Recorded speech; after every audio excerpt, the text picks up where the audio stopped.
Hello and welcome to Virtues of Peace. My name is Hope Elizabeth May, and I'm joined by Michael Buzzy and special guest Vanda Prošková, who's joining us from Prague, the Czech Republic, for the third week in a row. Thank you again for being here, Vanda. Thank you so much for having me for the third time. It's a pleasure. Yeah, and it's so great to have you repeatedly on this show because we've been engaged in a dialogue just to catch up our listeners. We began with Vanda a couple of weeks ago talking about Bertha von Suttner. We talk about her often on this show, the first woman to win the Nobel Peace Prize. She inspired Nobel to create the Peace Prize, and she won that in 1905. And Vanda is very busy and engaged in activities aimed at educating her fellow citizens in the Czech Republic about Bertha because Bertha was born in Prague. So that began our dialogue. And then last week, Vanda also works on youth engagement in the anti-nuclear issue. And we were talking about her work with one of the organizations that she works with called Youth Fusion last week. And just about the NGO activity surrounding the nuclear disarmament movement. And today is a very special day because we are on the eve of the historic ratification of the Treaty for the Prohibition of Nuclear Weapons. It enters into force tomorrow, January 22nd, 2021. And we are here to talk about some of the meat of the treaty, some of the articles, as well as some of the language in the preamble, which lays out the letter and spirit of the treaty. So we began to talk about the treaty last week, and we encourage you to listen to our other shows. We also have been talking about the treaty well before this month. So back in August, I think we talked about, and we have a number of shows on the Treaty for the Prohibition of Nuclear Weapons. So just a brief review. Tomorrow, the Treaty for the Prohibition of Nuclear Weapons enters into force. And if you're not clear as to what that means, it basically means becomes effective. So a number of states have signed this treaty, and when 50 states signed it, the treaty was to go into effect 90 days after the 50th ratification. So that 90-day mark is tomorrow. And so the treaty does take effect tomorrow for the states who have signed it. And I think Vanda is going to talk about what that really means for international law. But let's just begin with the preamble of the Treaty for the Prohibition of Nuclear Weapons. You can download the text of the treaty on our show resources page at virtuesofpeace.com. And we encourage you to read the treaty. It does require quite a bit of study and discussion, and that's why we're here today. So we're beginning with the preamble, and Vanda, if you could just share a remark about the preamble that you think is important to highlight. Absolutely. So, and again, the treaty is online, so I strongly encourage everyone to read it. But what really stood out to me, and I'm not sure how philosophical this is, but the preamble recognizes the disproportionate impact of nuclear weapon activities on indigenous peoples and the impact of nuclear weapons testing, which that sounds pretty standard, but it's actually very crucial to be recognized. So when countries, putting their test sites away from their people, like with France, who did their testing pretty much anywhere but in France. Like, for example, they did it in French Polynesia or Africa. It seems when these countries do this, that they're forgetting about the indigenous peoples of those lands. And there's so many examples of this. Like in Washington State in the US, the Hanford Nuclear Reservation has caused dramatic increases in cancer rates among local indigenous peoples. And it's just not just testing, it's also uranium mining. For example, in Australia, in the Olympic dams, that's one of the world's largest deposits of uranium. There, the miners completely ruined the lands of the Aboriginals that took care of the lands for so long. And a similar story in the Sahara Desert, where France conducted above ground nuclear tests, but actually never released any information on the contamination or on the people affected. And my brain is just not comprehending how this is even possible. And then, the list just goes on. China mines uranium at a sacred site in Tibet. So there is a huge environmental aspect of nuclear weapons, not only to humans, which we've also talked about last week, but also to nature. And there is also a huge cultural impact on the indigenous peoples, which we don't really talk about enough and not know a lot about. Even within the field of nuclear disarmament, we don't talk enough about nuclear colonialism when indigenous tribes have to move from their homelands because of nuclear testings. So what really stood out in the preamble was precisely this, just recognizing that this is an issue and that's something that needs to be further promoted and talked about. I think that was one of the biggest things for me. Yeah, thanks so much for that. And actually, I'm pretty sure, if memory serves, when we first began talking about the TPNW, like back in maybe October on this show, we did all look at the language in the preamble, and I pointed out a very similar clause to yours in that show, and I'll just briefly mention it, and then we'll go into Michael's observation about the preamble. But there's also a disproportionate impact on women and girls. And that's also recognized in the preamble. And that was new to me. And that's why I was not aware of that. And as you're saying, Vanda, we just, when we're talking about nuclear disarmament, we don't talk about how even the testing disproportionately impacts certain groups of people, as well as women and girls. And so that's language also in the preamble. I just want to draw attention to that. Michael, go ahead with your language from the preamble. Thank you. And thank you, Vanda. The section of the preamble that talked about the disproportionate effects of nuclear weapons on indigenous people, that was also one that strongly resonated with me as well. Yeah, the section of the preamble that I selected reads as follows. Concern by the slow pace of nuclear disarmament, the continued reliance on nuclear weapons in military and security concepts, doctrines, and policies, and the waste of economic and human resources on programs for the production, maintenance, and modernization of nuclear weapons. Wow, that is definitely a lot. One of the reasons why this section of the preamble resonated with me so strongly is that and one of the reasons I feel that the Treaty on the Prohibition of Nuclear Weapons is so profound is that it attaches these specific value judgments to the whole concept of having nuclear weapons, that it is a waste of economic and human resources, that to put something so constructive and so beautiful, such as the human intellect and the human prowess, into something that can do so much harm and so much destruction to people and the planet as a whole, just seems completely contradictory to what could be done if those efforts were diverted to something more constructive and more beneficial for the whole of humanity. So that was one of the reasons why this section of the preamble really resonated with me. And then also it talks about how that the concept of using nuclear weapons, at least speaking as an individual from the United States, it is so heavily built into most Americans' understanding of what is required for world peace. Many individuals coming out of the Cold War age, they see it as it was a balance between we needed to have the same amount of nuclear weapons or more than the Soviet Union.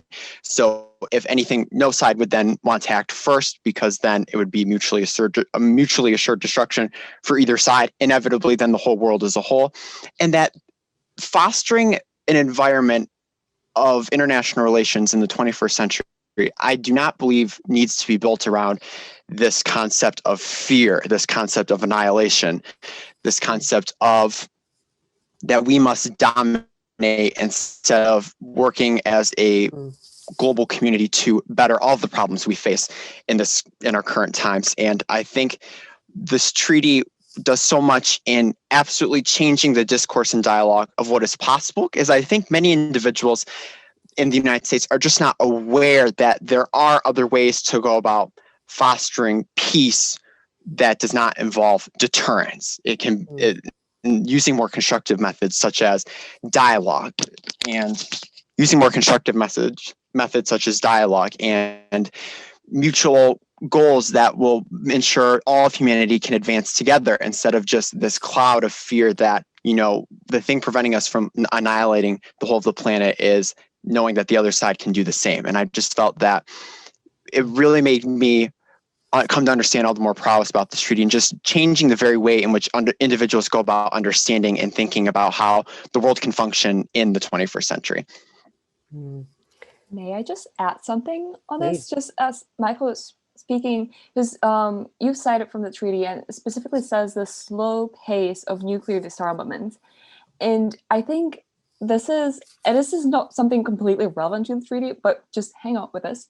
I think it's also why we need to focus on the smaller steps in the whole disarmament process, like to promote no first use. So essentially a policy that would commit to not use nuclear weapons as a means of warfare unless the country is first attacked by an adversary using nuclear weapons. And a fun fact, well, it's not that fun, but up to now, only China recognizes this policy.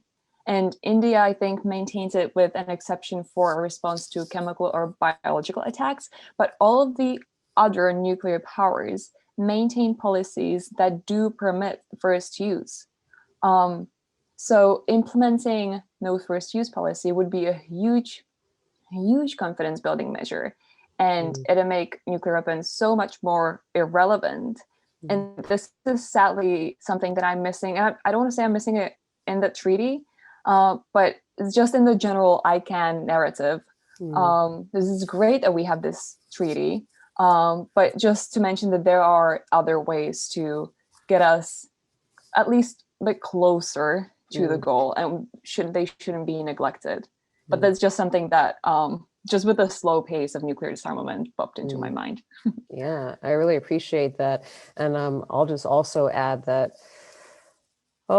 this point that you made, Michael, about like, this is not a way for us to sort of be with each other in the 21st century with, policies that are undergirded by fear and annihilation and distrust and so forth. And again, Bertha von Suttner makes that exact point in 1899. And when she's talking about any kind of arms race philosophy or mentality, she says it's something like it's the morality of thieves and bandits. And we're creating an international order based on this sort of, quote, ethos of thieves and bandits. And this is no way to build an international order. And I also think the slow pace of nuclear disarmament, I think that's also a sort of nod to the regime, the non-proliferation treaty regime, which, really was not working from the point of view of non-nuclear weapon states. And we've talked about this on the show, that the signatories to the non-proliferation treaty, the nuclear weapon states, sort of, pledged to disarm their nuclear arsenals. And they were not doing that. And they were so not doing that the Marshall Islands, as we have discussed, filed a complaint in the International Court of Justice that was dismissed for technical reasons. But so I hope that it comes up in the show later, but just for now, like, the non-proliferation treaty regime is being addressed in this treaty. Explicitly, it's mentioned, and I think it's this clause, the slow pace of nuclear disarmament. I believe the non-proliferation treaty entered into force in 1970. And we have not really seen disarmament. We've seen actually rearmament and an upgrading of these nuclear weapon systems by the nuclear weapon states. That's a very long discussion, I think, for another several shows, but we'll leave it there for now. And I also want to say that joining us, she was not here when we began, but Taylor Ackerman is also joining us, and welcome, Taylor. It's great to have you here. And you have some preambular language to share. Yeah, thank you for having me back. The preamble, the preambular clause that I really stood out to me kind of goes along Michael's same points earlier about how it just seems so contrary to just sort of the idea of humanity and peace in general, and one of the purposes of the United Nations, the main purpose, is international peace and security. And so there's a preambular language that doesn't specifically mention nuclear weapons, but it says, recalling that in accordance with the Charter of the United Nations, states must refrain in their international relations from the threat or use of force against the territorial integrity or political independence of any state or in any other manner inconsistent with the purposes of the United Nations, and that the establishment and maintenance of international peace and security are to be promoted with the least diversion for armaments of the world's human and economic resources. So for me, I mean, I'm just started taking my international humanitarian law class in law school, but to me, it seems shocking that in light of the Charter of the UN, that countries can even threaten through their possession of nuclear weapons, sort of nuclear war. Mm-hmm. And the idea that it's not just the use of weapons, but the threat of the weapons as an illegal act in itself really seems important to me. Because when you look at what the Charter is saying, it's not just saying there's a use of force, you know, the use of force is illegal, but the threat of.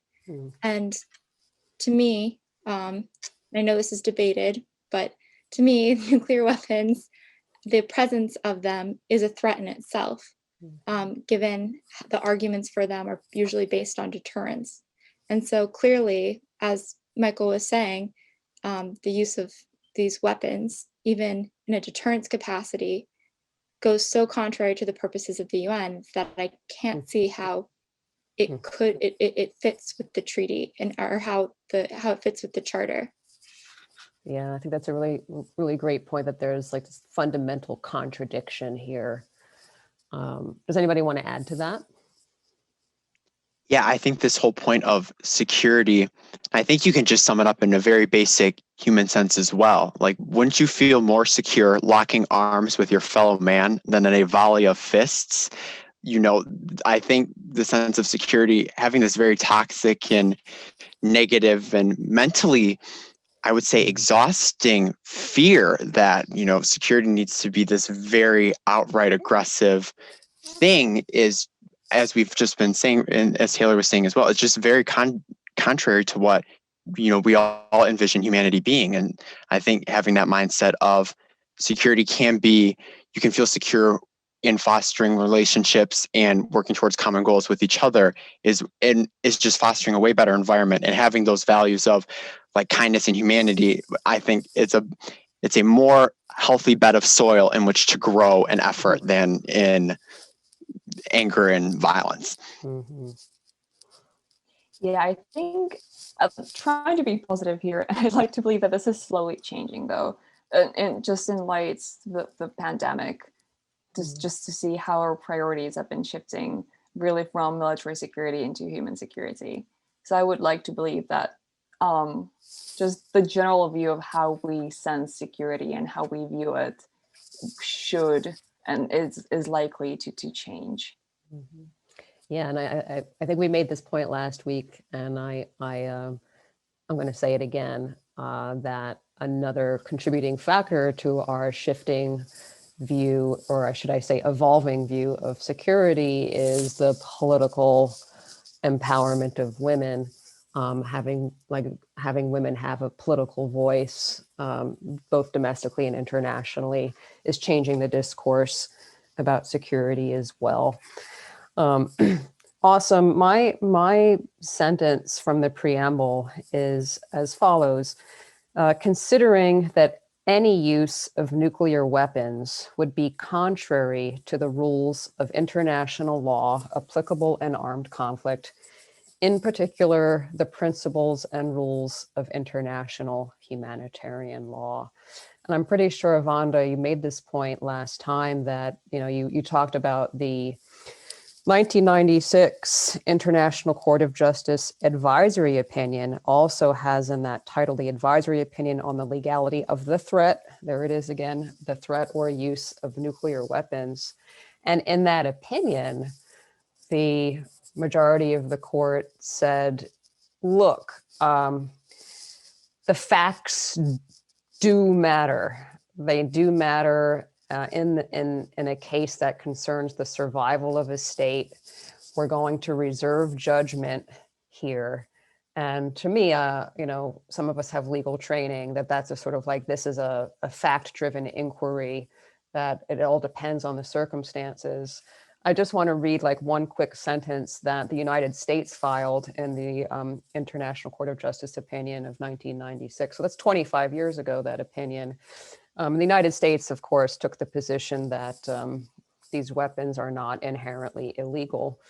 And they say something like, whether an attack with nuclear weapons would be disproportionate depends entirely on the circumstances, including the nature of the enemy threat, the importance of destroying the objective, the character, size, and likely effects of the device, and the magnitude of the risk to civilians. And here it comes. Nuclear weapons are not inherently disproportionate. There's nothing inherently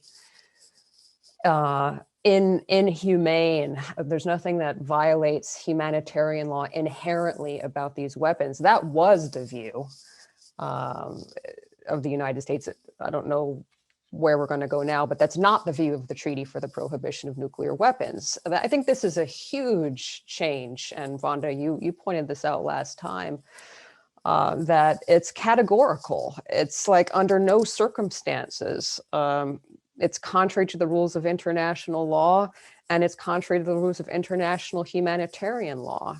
And from philosophy, we make a distinction when we're talking about ethical theories. There's something called utilitarianism, which is like you weigh, you look at the the goods, the benefits versus the burdens, and there's a weighing involved, and that's contrasted with the Kantian ethic, which is like categorically there are certain things that are wrong, no matter what the circumstances are.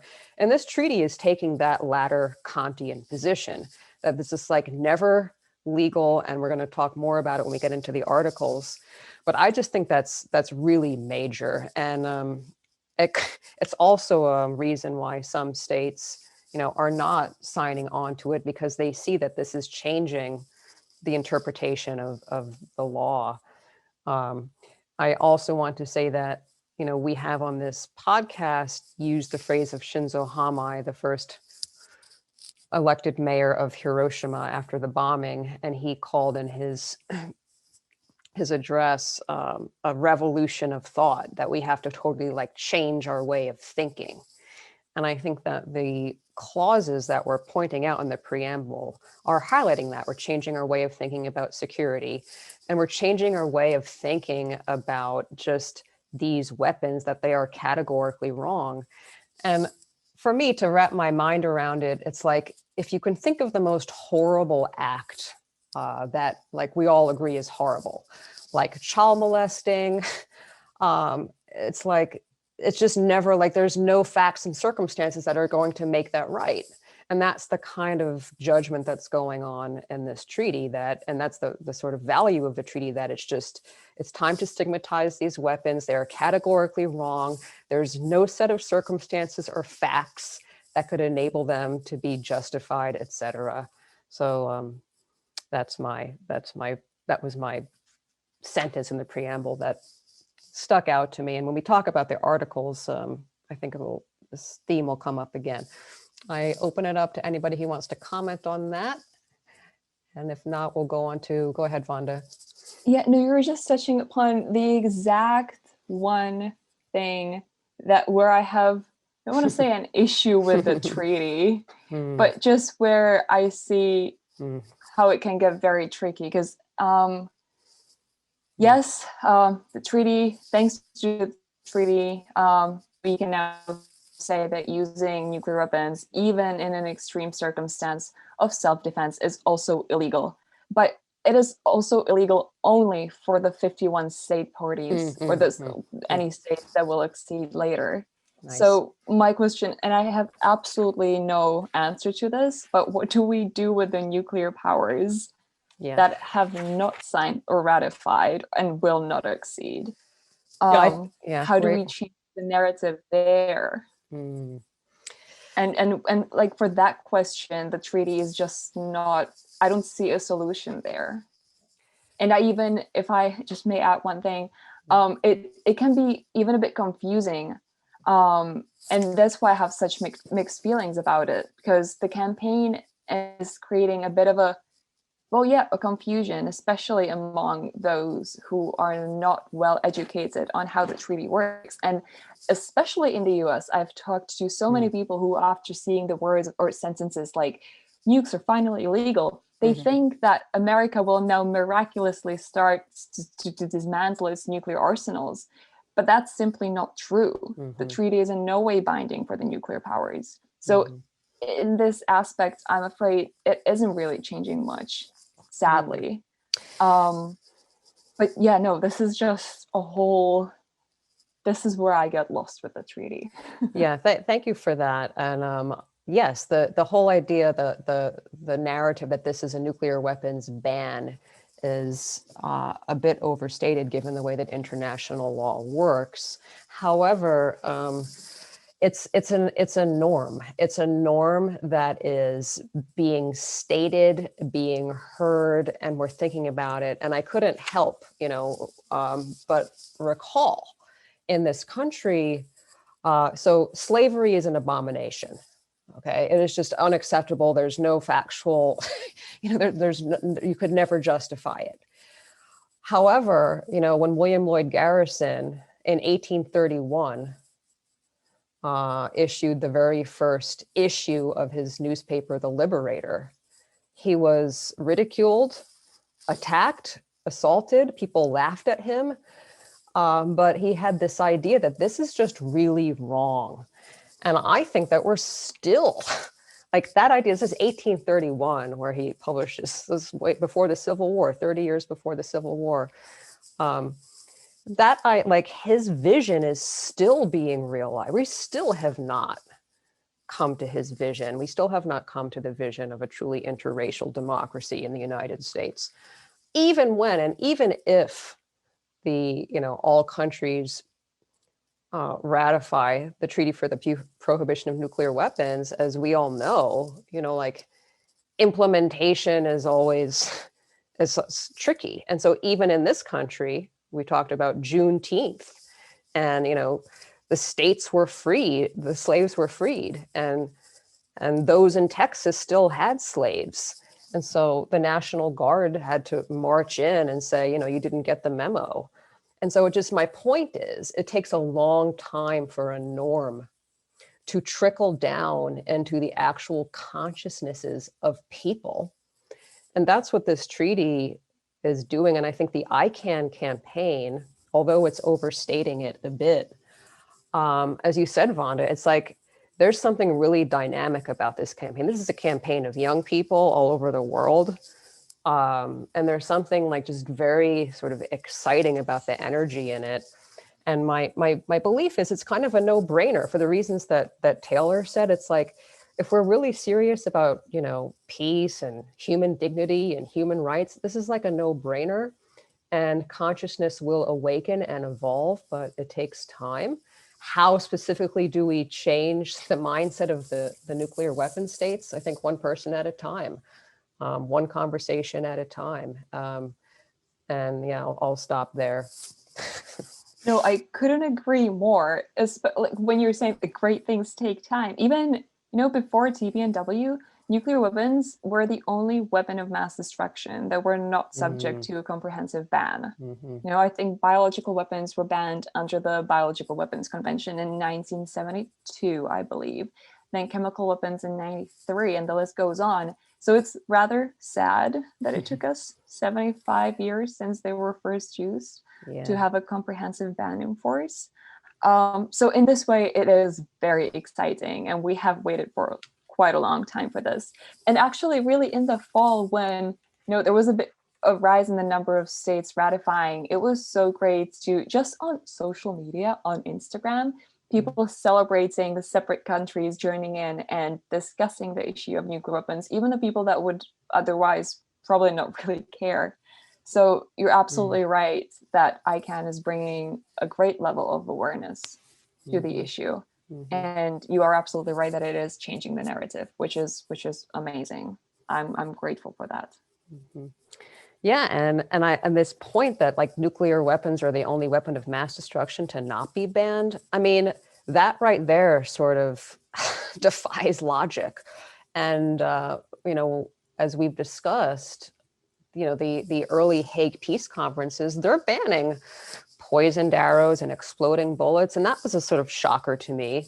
Like, why are we banning those weapons, which seem like not as horrible as nuclear weapons? And so it just, that fact itself also, you know, cries for logic.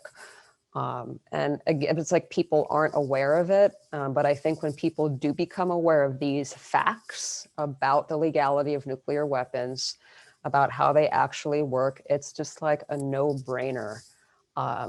So, but it takes time because, as we've said, a lot of people don't ever think about this at all.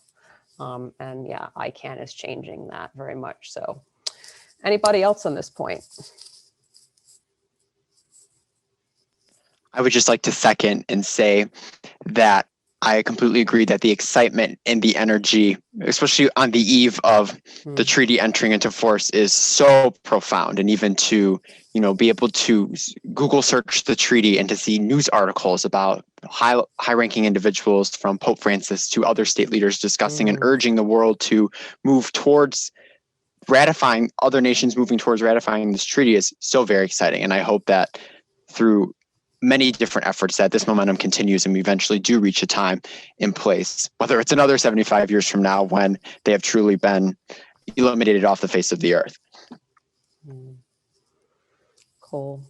And I also want to say that although the United States has not ratified the treaty, there are, you know, numerous activities going on in the United States today, tomorrow, and you can go to the ICANN website. It's icanw.org, and you can see all these events. And amongst things that are happening, and there's like, that's one place where you can find events. Also, the Women's International League of Peace and Freedom, which is the oldest women's peace organization in the world. Their US chapter and members are organizing things all over the United States, including many actions involving you know, protests outside of businesses, companies that manufacture or design nuclear weapons. So there's a lot going on. So that's also part of the dynamism that we're talking about. Okay, so let's just move into the, oh, Vanda, do you want to say something? No, sorry, just even there's even small events happening in the Czech Republic, which is also hasn't signed or ratified. And as a NATO country, I doubt that it will. But even here, there's a petition going around and people are recognizing what's going on. Yeah, that's just very exciting. So let's move to the actual articles of the treaty. So we've been talking about the preamble, which lays out the sort of letter and spirit and philosophy behind the treaty. The articles lay out the very specific duties of the signatories of the treaty, and these duties will be triggered tomorrow. These are when the duties go into effect. And so Vanda, we'll start with you. All right. So if I were to choose one article from the whole treaty, I guess I'd go with Article 8, and that's the meeting of state parties. So in the treaty, they describe that the first meeting will be 1 year after the entry into force, then there will be biannual meetings, and then a review conference 5 years after entry into force. And that's to monitor recent developments, the implementation of the treaty, and so on. So that's all pretty standard. But, and this is where I see another contribution, it opens up a lot of possibilities, and some of them we've touched upon last week as well. But first, possibilities for the civil society, which is where I'm happy.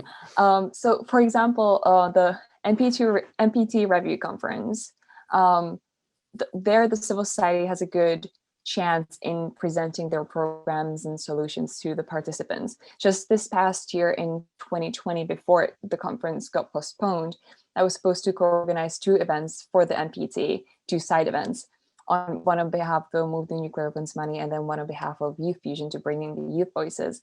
But so it is good that they are also opening this up to other institutions, organizations. I think the treaty mentions the Red Cross and other important institutions, and that it is also allowing them to contribute and give them the chance to be there. And I really think that a lot of decisions and agreements happen in these somewhat informal settings, almost, of, you know, the side events and the snack times and coffee breaks. So having this there is, in my eyes, actually very beneficial on behalf of the civil society. And then the other side of the aisle, new possibilities for the state parties, that really these meetings then will give them the chance to take this treaty one step further and create a bigger impact of this treaty. And again, this is something that we've touched upon last week, but that they can adopt some implementation methods, like the prohibiting of financing or the no-fly zones, which would then have real, clear, direct impact on the nuclear weapons state, which would actually limit their nuclear weapons related activities, unlike, well, the treaty does now itself. So though this is hypothetical and it hasn't been adopted, while I have certain reservations to the treaty, this Article 8, is giving me a lot of hope that we can take this even further, even on the legal level, not just the normative one, and really create a clear impact that will have consequences on the nuclear powers. Yeah, and to the point about, like, it's like in these informal settings, like these coffees and where a lot of important work is done, a lot of important conversations happen. Yeah, that's absolutely recognized by Bertha von Suttner, that these spaces, right? So she creates her salon in the 1899 Hague Peace Conference, and that's, you know, outside of the plenary. And so, yeah, I think you're around, you're being heard, you're part of the dialogue, the NGO community. So some of us on the call have some connection with the framework around the International Criminal Court and the meeting of the Assembly of States Parties. And it's like a similar thing, the Coalition for the International Criminal Court. It's like this umbrella organization of all the NGOs that support the ICC. And I've been to some of those meetings, and yeah, they're amazing because of the sort of conversations that you can have and the education that goes on. Anybody else want to follow up on Article 8 and what it will usher in? I wonder if just the mere opportunity to have more diplomacy will cause more states to want to enter the treaty. And it's such a soft factor, but so many states have joined different bodies, it seems, just to have another avenue of diplomacy. However, I also worry about smaller states having the resources to send diplomats and representatives to these meetings, because I feel like so often with smaller states, they have more limited resources and therefore less influence for these treaty body meetings, because they can't hire anyone, or they don't have enough people to attend everything. So I think there's sort of, I think I agree with you that this is where the really valuable work happens, but I worry, you know, how they're going to make sure that smaller states who arguably have a bigger or more impacted by nukes oftentimes will be able to sort of advocate for themselves at these meetings. This is a really, really good point. And I think it goes back to the narrative of it, because I feel like, coming from a very little country, I think small countries can have this feeling that they're irrelevant, or that they can't really change anything because they don't have that much money, or because just they're small. But that goes back into the education. I think just a comparison in the Czech Republic, because we are not as educated on what is going on, we don't really have the need to push on our governments to participate in these forums. So if we are really changing now the narrative on what nuclear weapons are, how dangerous they are, then the people should push on their governments more, and then the governments should act on that.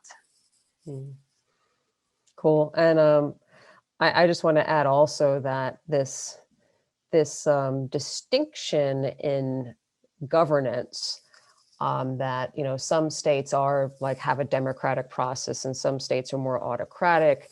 That fact has been seized on by the United States as one of their arguments against the TPNW, that actually, like, because not every state is democratic and because the people don't have the say in every state, and in particular talking about Russia and China, this is a reason not to sign on to the TPNW. And in fact, it's very dangerous. Conversation for another day.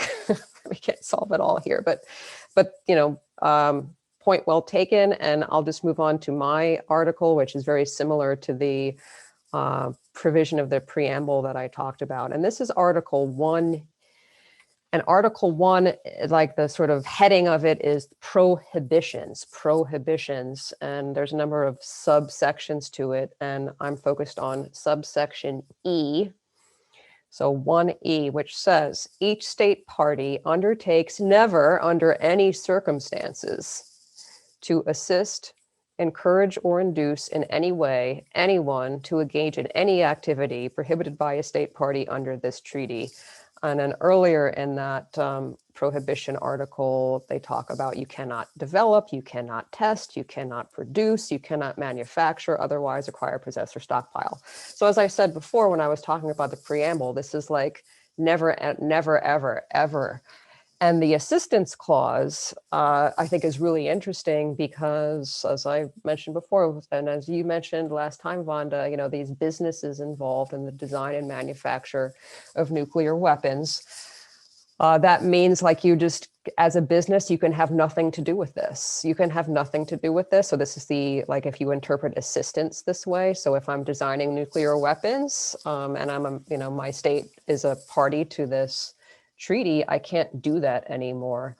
And so this clause really, helps to totally eliminate anything nuclear. And so again, I can't tell, this is the way that my mind works. Like, it's just, we're just not going to allow anyone who has anything to do with it. You can't do it. So it's like, you know, child molesting or that kind of thing. Like, because they're just not going to allow you to do any kind of related business having to do with nuclear weapons. And that's of course a huge change.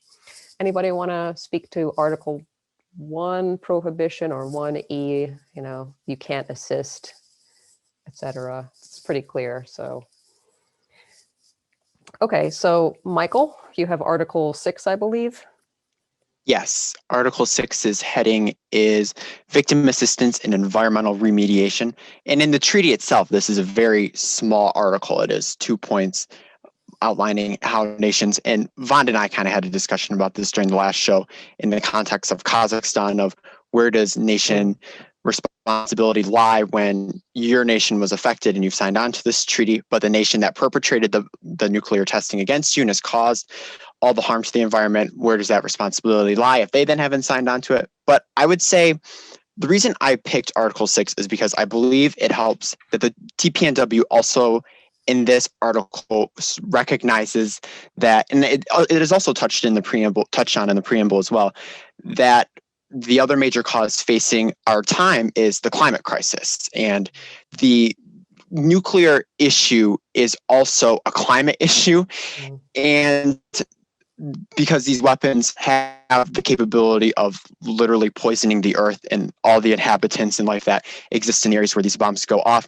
And through my various discussions with individuals within the environmental realm, we have been able to draw a lot of parallels between the nuclear issue and the environmental issue, that many people, when they first think of the nuclear issue, they view it as a purely political, it exists purely in the political realm, that it is one that involves international diplomacy and domestic politics to get anything done. And that is where it remains, that it's just like the national governments deciding amongst each other how this will end up going. But I think as I think Vanda had made this point in a couple shows ago, that you can find your niche in the nuclear issue. If you're into environmental stuff, there is a place for you here. If you're into the political stuff, there's a place for you here. If you're into community building, there's a place for you in this issue.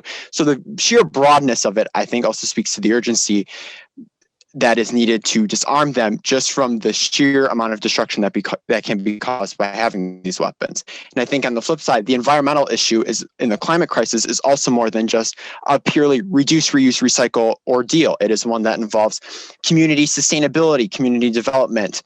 How do we go about fostering a world in which we as people can live together in a way that is sustainable and in harmony with the world around us? And having nukes is contradictory to that end. And so by having Article 6, which touches on, which I think is a really important point from the two places that we've touched on before that had testing conducted, the Marshall Islands and Kazakhstan and various other places in the world, as Vanda said today, the French Polynesia and places in Africa that the French used for testing, that the nuclear issue encompasses and resides within the realm of the climate crisis. And I think to properly address the climate crisis, you need to address the nuclear issue. And to properly address the nuclear issue as well is to also address the environmental issue. And that was, I think, a very important parallel to draw. That work is then being made in this realm as well. And Vanda, I mean, Youth Fusion does work to really highlight that connection. Is that correct? Yeah, absolutely. I feel like we're with Michael on the same page here, that it's all so interconnected. In fact, yesterday or 2 days ago, we held this international forum, and there was this quote that went, "Climate change is a slow-moving nuclear weapon," which that's so true and so sad. But no, it's so key to recognize these connections. And going back to the Sustainable Development Goals recognized by the UN, the motto is to leave no one behind. So we really shouldn't be leaving any indigenous people, but also to leave none of the goals behind. So again, like, you can't, precisely as Michael said, you cannot just think about the climate and forget about nuclear weapons, because they're harming the environment so greatly. Yeah, this is this is for a whole nother talk. Yeah, let's do it at some point. Cool. Anybody else on the environment connection?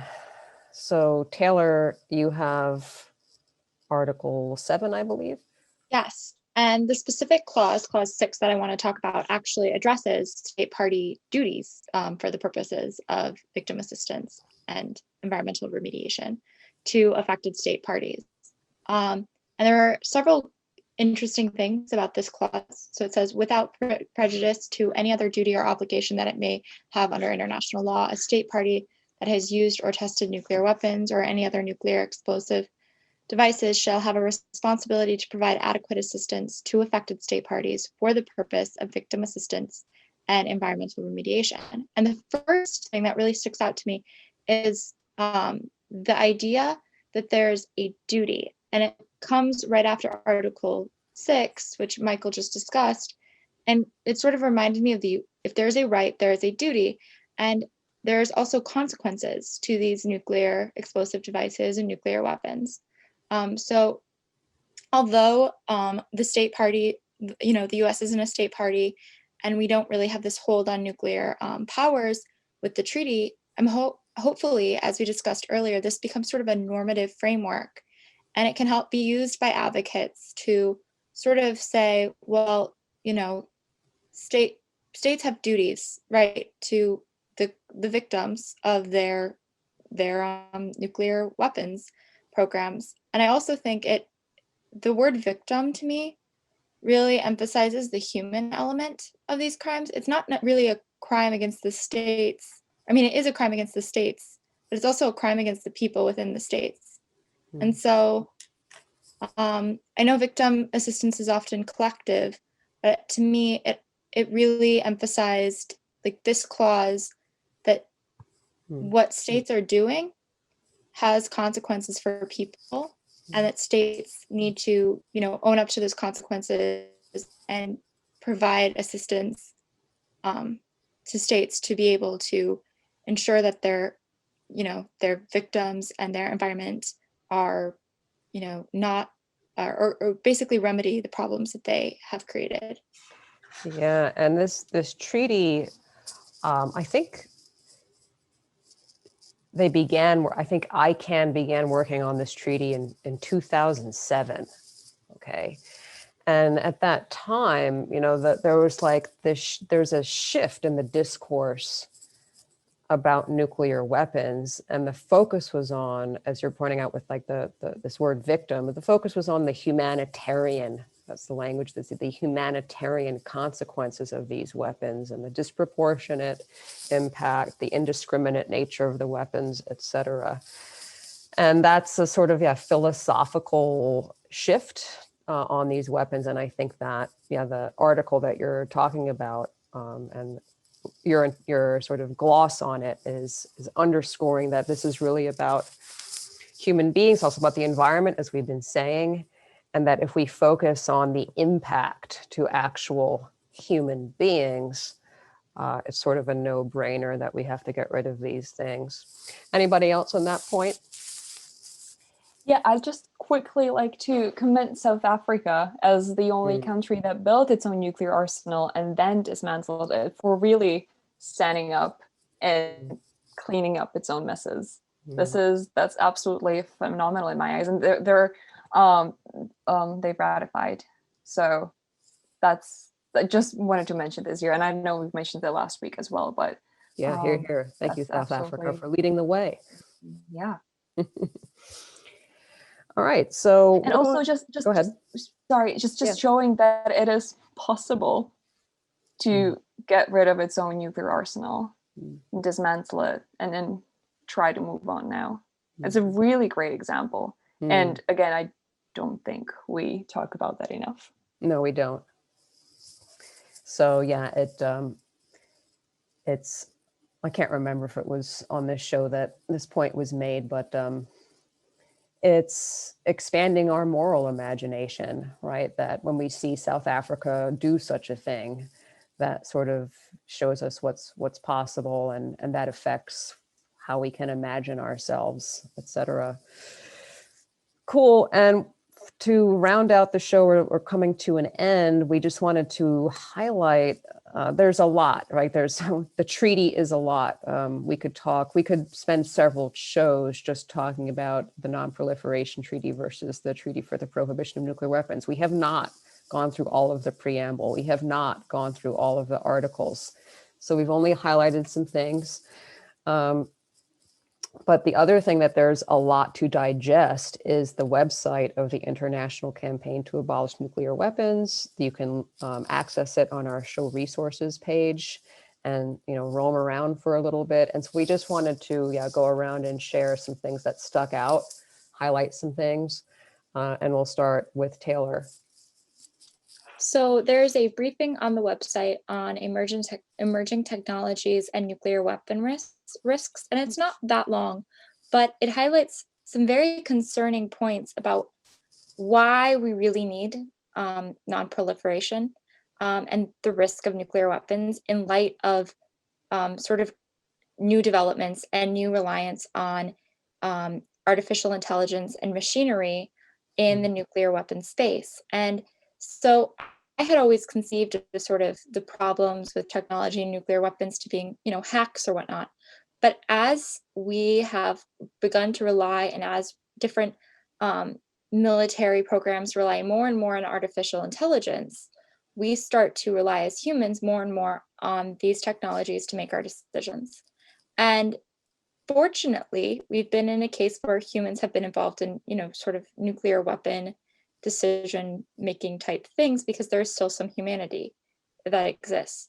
But if we remove the human element, we have a problem. And one of the situations that this briefing describes is that there have been false positives, that humans have seen the machines saying, there's a nuclear weapon coming, to the United States, for example, and humans are like, this doesn't seem right. The machines are clearly saying that this is right, but I'm not going to, do the standard procedural response. basically preventing a potential nuclear catastrophe if, you then respond with a nuclear weapon because it says that this artificial intelligence is telling you. And as we've grown in technology, because we become more reliant, it's possible that human decision-making is going to become less and less relevant, and we'll be taking out the humanity in our nuclear, our decision-making about military, and in particular nuclear weapons, which when it comes to nuclear weapons would basically mean the end of the world potentially. So like it's almost, to me, it highlighted that it's necessary, even more so than in the past, just because we're more at risk due to an accident, even the more that we've taken humans out of it. Yeah, and I did link on their show resources page the chilling film about one of these mistakes. It's called The Man Who Saved the World, and you can watch that. It's on YouTube for free. And it's a true story in the 80s, how a Russian who had designed the system realized that he was using his, as you're talking about, Taylor, his like humanity, and he's not following the protocol, and he's going with his intuition and not obeying protocol. And it's a chilling story. So check out the film. It's a nice way to privately celebrate the entry into force of the treaty tomorrow. So there it is for you on the show resources page.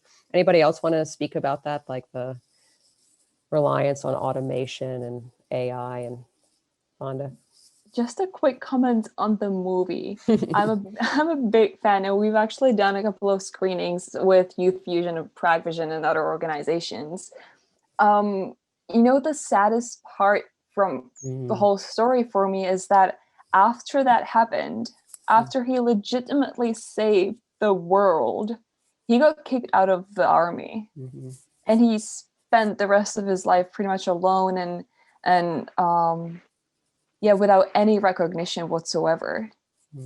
So just the fact that he did this amazing thing and it wasn't recognized, and they were angry at him for doing that, basically, for not following the orders, even though he proved that the orders were wrong and that the system was wrong. That just shows how crazy the system was/is ? Yeah, it's a really good film. I think it was made by a Danish filmmaker, but anyway, check it out. It's on our show resources page, and yes, it is a sad story.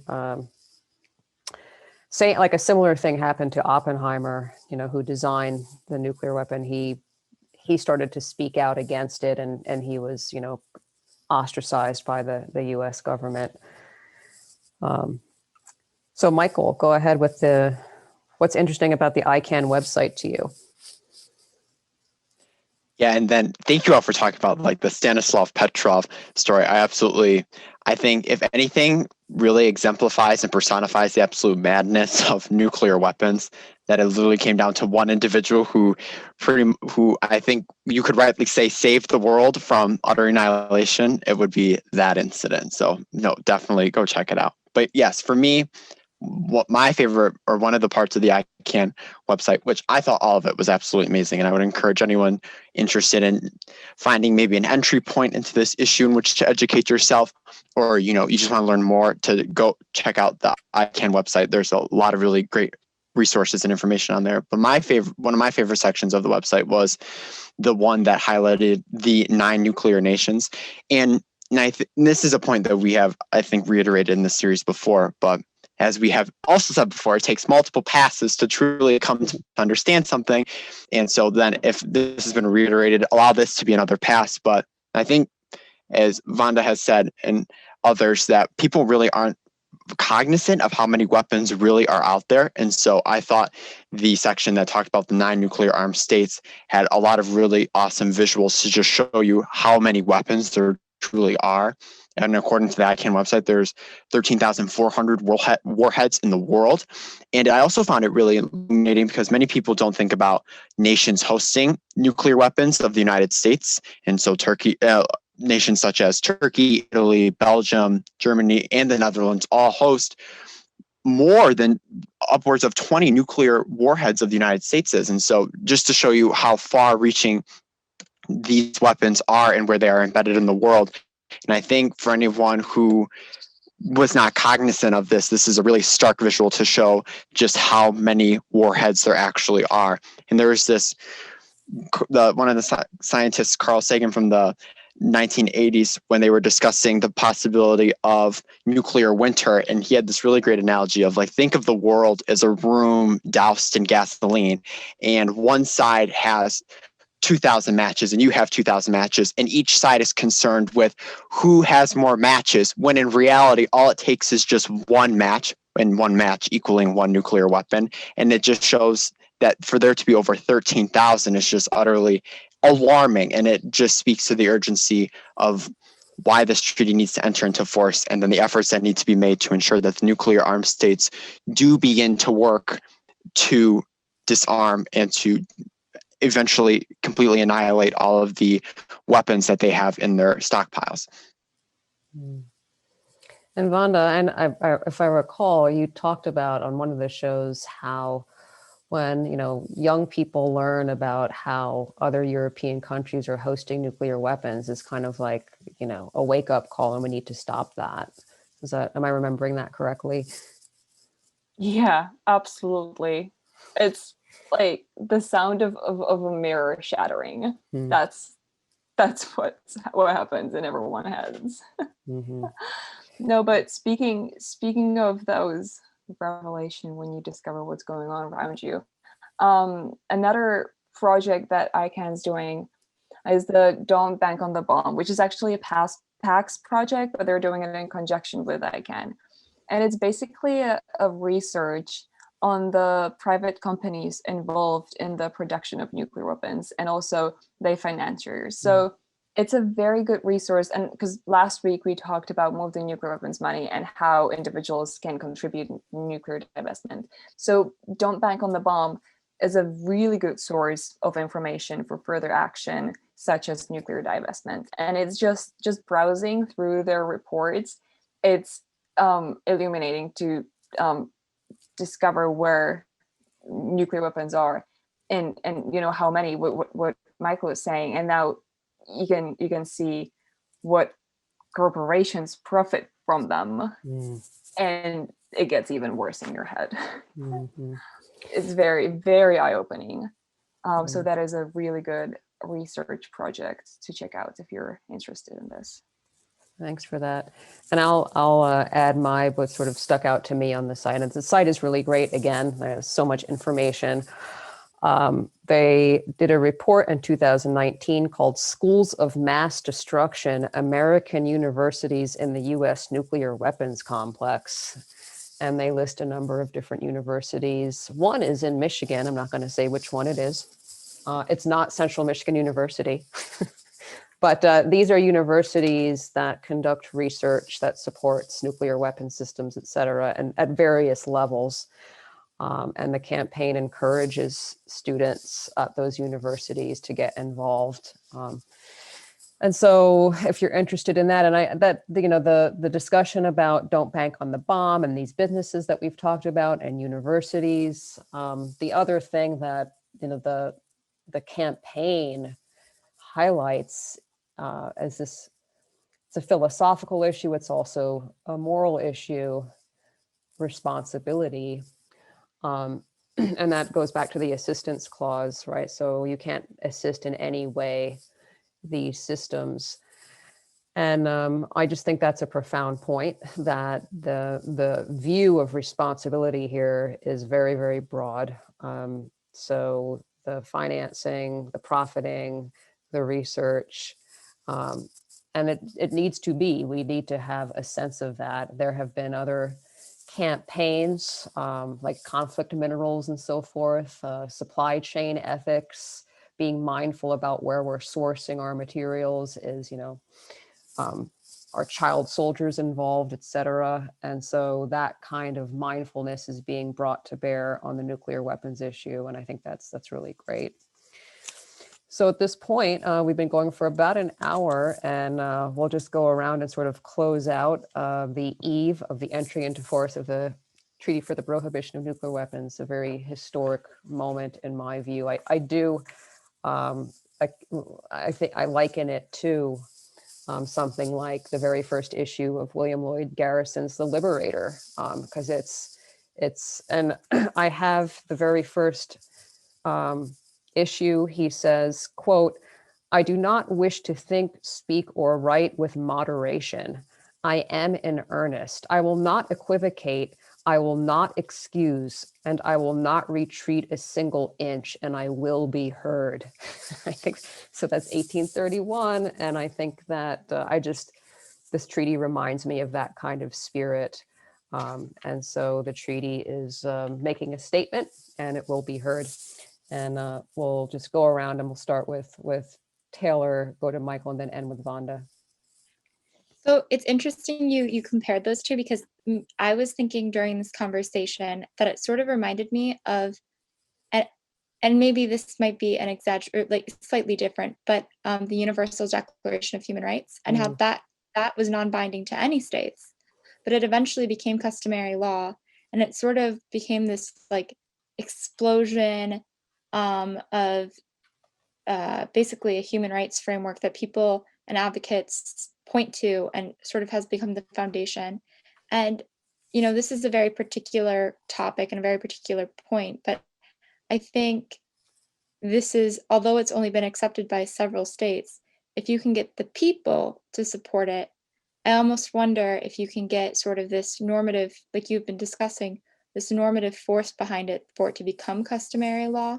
If other states start to follow it, even though they're not a treaty signatory to it or have ratified it, I wonder if you can sort of get this sort of the magic of the UDHR in terms of nuclear weapons, because I think that's something that was missing early on in sort of UN human rights documents. They never mentioned sort of the right to be free of nuclear weapons, which I think is hopefully a normative shift that can occur. Cool. Michael? Thank you. I would definitely agree with the William Lloyd Garrison comparison. I would just say that I think this week especially is one that I have felt carries immense resonance. In the United States, on Monday, January 18th, it was Martin Luther King Day. On the 20th, yesterday, we inaugurated the United States' 46th president. And then tonight is the eve of the Treaty on the Prohibition of Nuclear Weapons going into effect tomorrow. So I think you can for me personally, I feel the resonance of the moral energy throughout this week. And it has been very uplifting and very inspiring that you can feel that this marks the beginning of something, and that even though, as Hope had made the comparison to slavery in the time that had passed from when William Lloyd Garrison first wrote his piece to when the Emancipation Proclamation was eventually signed, that even though the effects of this treaty, once it goes into effect tomorrow, the next day, all the nuclear armed states are not going to be dismantling their arsenals, but to feel that resonance is that today marks the beginning of something. And then I think as time goes on and as more people become cognizant and are educated of this issue, we will see the fruits bear of the seed that has been planted. And I think we as a global community will be so much better of it. And I would just once again reiterate to Vanda, Taylor, and you, Hope, thank you so much for an amazing 3 weeks of this conversation. And it has been an honor to hear all of your thoughts and inputs, and especially for you, Vanda, for coming and sharing all of your moral energy with us all. It has been a true pleasure, and I've been honored to be a part of this conversation. Coming on last, it's very hard to follow up. No, but I would just like to say that I wouldn't like to neglect all the hard work that has already been done before. There has been a progress in this field, and all states are bound by customary international law requiring nuclear disarmament by the very first UN General Assembly resolution, which was adopted by consensus 75 years ago and focused precisely on nuclear disarmament. So this new treaty is an amazing contribution. But then no first use would be another, or nuclear weapons free zones are another great legal tool to help us achieve our goals. And in fact, half the world already is nuclear weapons free, which is me looking at the half full glass. But so our role here is to talk about these issues more, to keep educating ourselves and then others. So I would sincerely like to thank you, Hope, Michael, Taylor, Randy, who was here last week, for contributing to this issue. It's been an absolute pleasure to be here for the 3 weeks. And exactly what Michael was saying, just look at what has happened just within the 3 weeks. So I too have a good feeling about where we're headed. So once again, thank you for having me. Take care and stay well. Thank you, Vanda. And I'll just add, what happens in a week is a lot, but also what happens in 190 years is a lot. And, William Lloyd Garrison, 1831, he says, I will be heard. I would say even up till today, we're still dealing with the effects of slavery and racism and inequality. It's 190 years later. It's been 100 years since women have been enfranchised in the United States with a political voice. And so that's also adding to the speed at which we're seeing these more humane measures. And so to all of you, Vanda, Taylor, Michael, and Randy, who sadly cannot join us today, it's always a pleasure to speak with you, to dialogue with you, and to learn from you. Socrates said the greatest good of man is daily to converse about virtue. That was actually our slogan for Ethics Talk, the first iteration of this podcast series that we began over 10 years ago. And so there's something very much gained in dialogue about meaningful and important things with others. So we will be back soon. You've been listening to Virtues of Peace. Please take a moment sometime tomorrow to further educate yourselves about the treaty, the ICANN campaign, etc. Check out our show resources page at virtuesofpeace.com. Thank you and good evening. Bye-bye.